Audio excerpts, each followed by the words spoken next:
So, hello, I'm Tom, and I'm talking about self-hate versus good enough. What?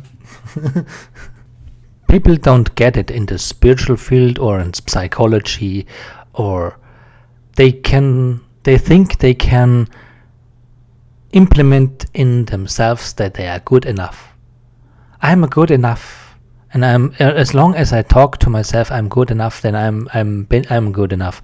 No, it's an emotion, it's a feeling.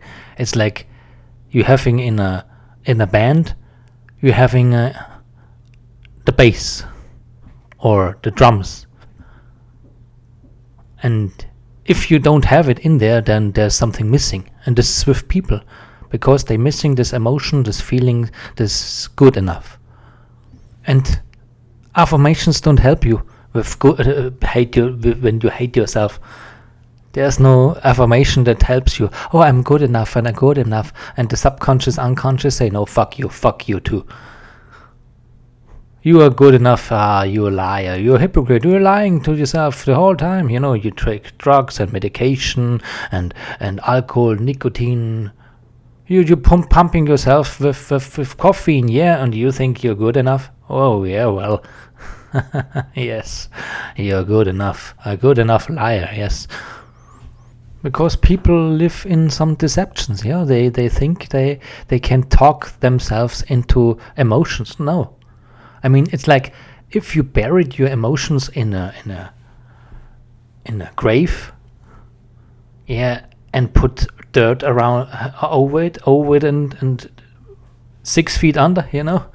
Do you think then you can say you're good enough when the good enough is buried down in the ground? I mean, yeah. I'm sorry, I'm talking to you, you know.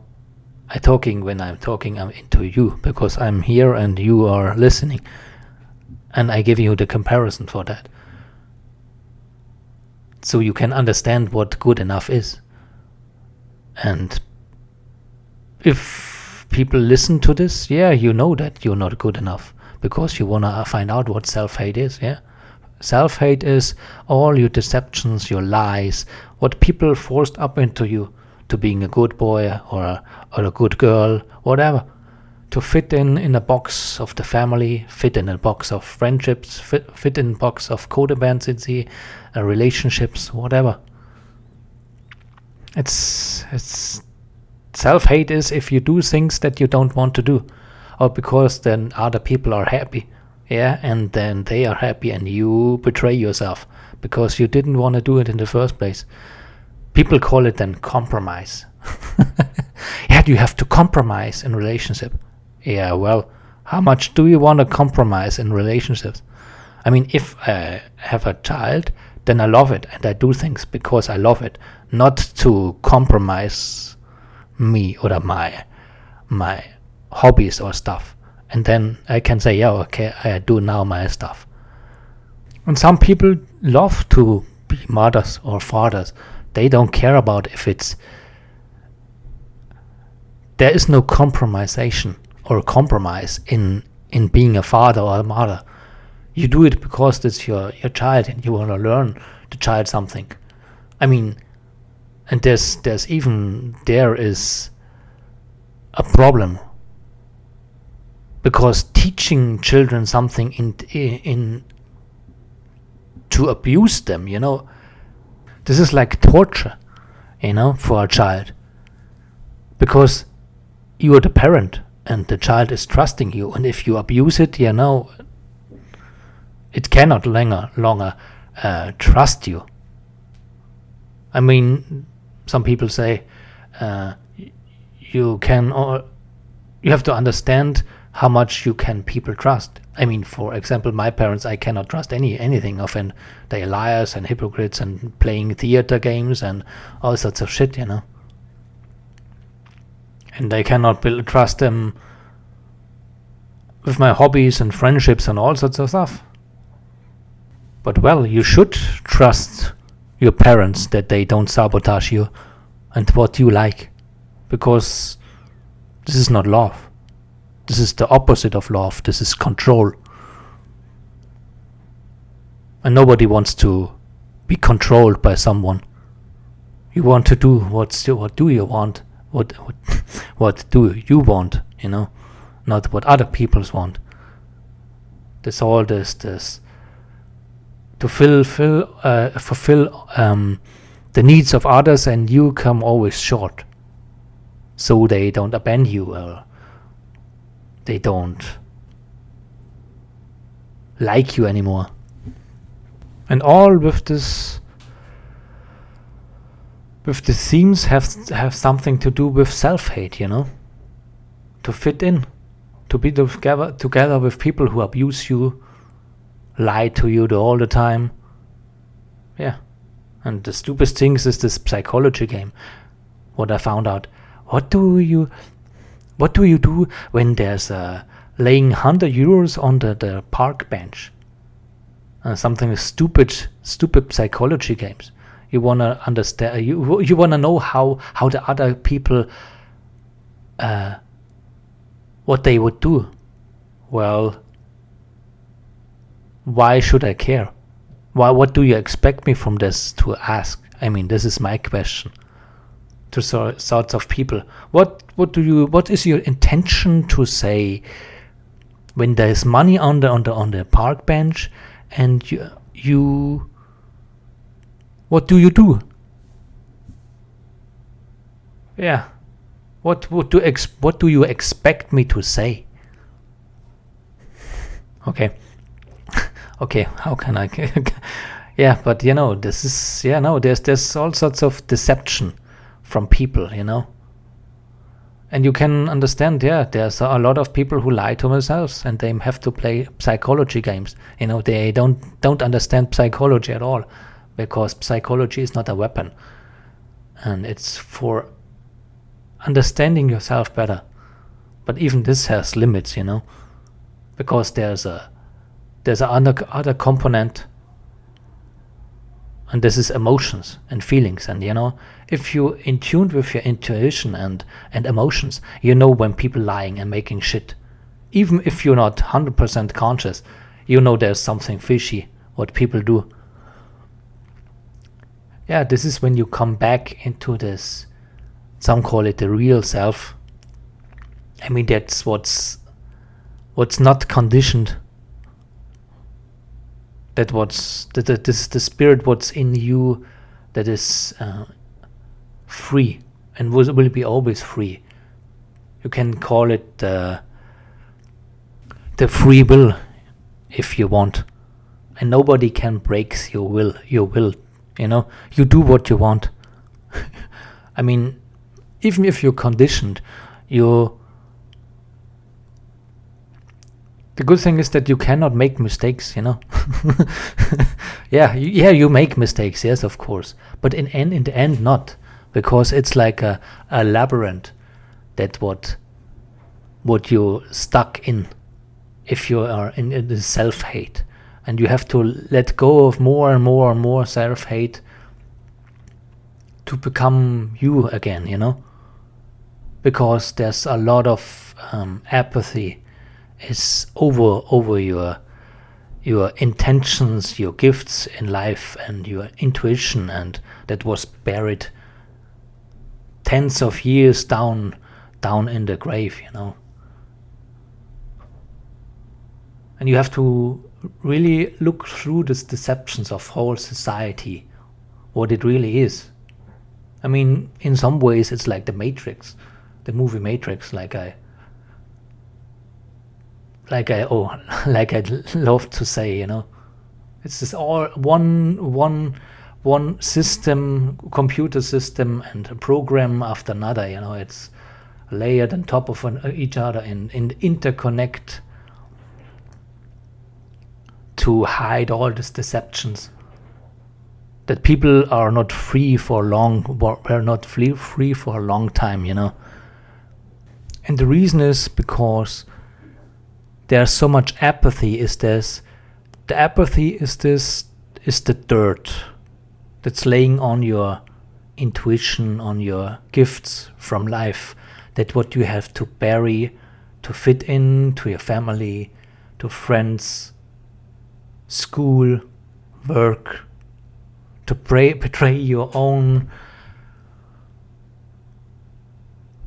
hobbies, friends, for fame, and to be seen in a certain way, what society says it is good. I mean, you can argue with that every religion is a dogma too, in some way. So if you're not a brave boy, you're going to hell. Yes, you are going to hell, because your self-hate is hell. And people who talk to you like that, they bring you into hell, because you have to suppress your emotions and feelings to fit in. I mean, if you're not in hell, then where are you then? In heaven, not. Because suppressing your emotions and feelings, you are in hell. And there's no escape. Because, it's like in the Matrix. Everybody will sell you for the lie. Because they will betray you and everything. That's so they can fit again in this society. And this caused a lot of self-hate. I mean, some people had maybe the abilities to become a musician, make music, and they had to suppress it. You cannot earn money with that.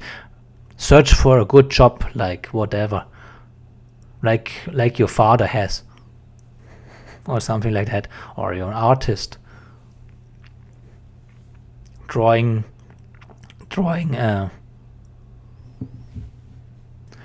pictures. But the interesting thing is that nowadays all sorts of people can be making art in their own way. I mean, YouTube is the best example, that there can be everything, from people have more time now to self-express. I guess you can cure a little bit of the self-hate from the past, but still there's a lot of things, because people get then addicted to the social media.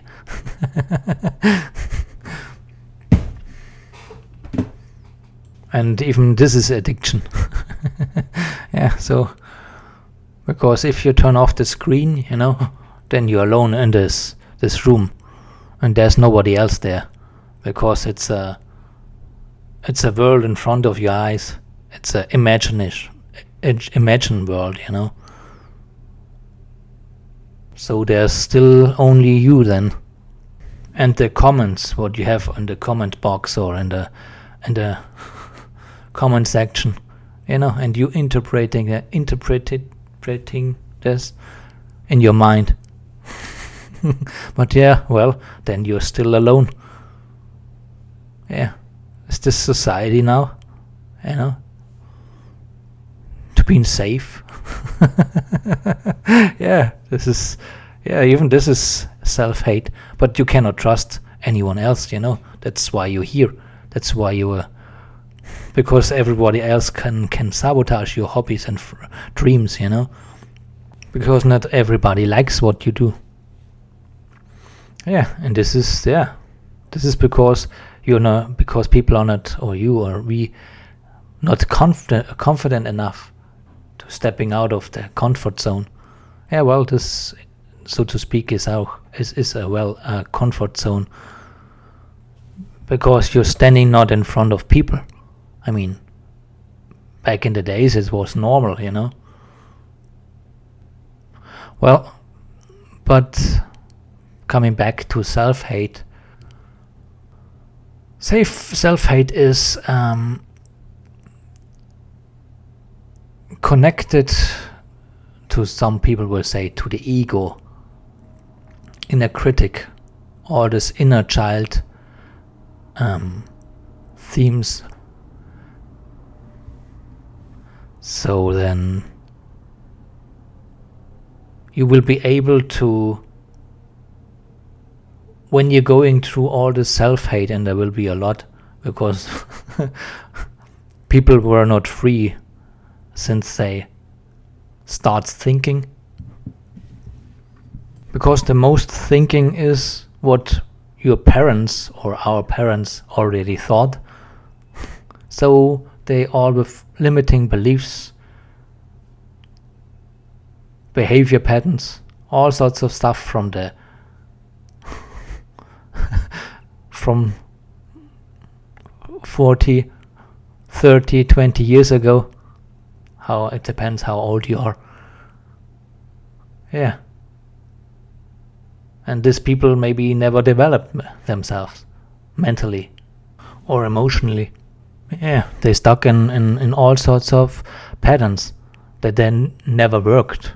And in the end, if you are laying on the deathbed, yeah, you regret a lot. But you can say there's a lot of falling apart now from all sorts of stuff, society, movie industry, all sorts of things falling apart, what's are not functioning anymore. And people, yeah, but they have to accept that they have to learn for themselves. And if you want to do something, you have to put the energy in it. This is what life is about. It's making decisions and choosing, And the problem with self-hate is too that you always believe the things what other people say to you and their way. People don't experience anymore, or want to experience more their own way. They want to have a what should I do? Yeah, then you don't correctly connect it to your intuition. What's working, what's not working. This is when people get stuck and they think other people should help them. You have to release the past. And there's a lot of tools to remove this. But it takes time, It's, for me at least, you cannot let go of your emotion. Seems what you are stuck in 10 years or 20 years, 30 years. That's not like you can let go of it. And yeah, self-hate is the one part of it. Self-hate is this what you sabotaging yourself, overthinking yourself, don't trying things out anymore.